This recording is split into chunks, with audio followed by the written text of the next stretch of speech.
Dar es Salaam. Rais Jakaya Kikwete amesema Tanzania itaendelea kupanua fursa ya elimu kuanzia shule za msingi hadi vyuo vikuu ili kukabiliana na changamoto ya viwango vya elimu vilivyofikiwa na nchi nyingine za Jumuiya ya Afrika Mashariki.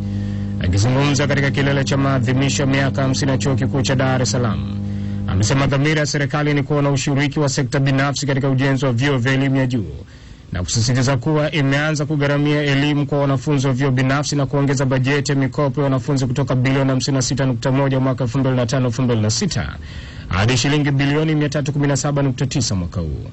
Naye Rais Yoweri Museveni wa Uganda, ambaye amewahi kusoma katika chuo hicho na mgeni maalum katika maadhimisho hayo, amepongeza jitihada zinazofanywa na Chuo Kikuu cha Dar es Salaam kwa kipindi cha miaka 50 na kufafanua kuwa wanataaluma wengi wa fani ya sheria nchini Uganda, akiwemo jaji mkuu wa nchi hiyo, wamesoma katika chuo hicho.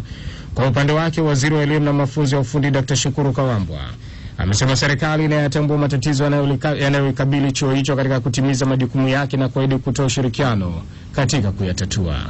Manyoni.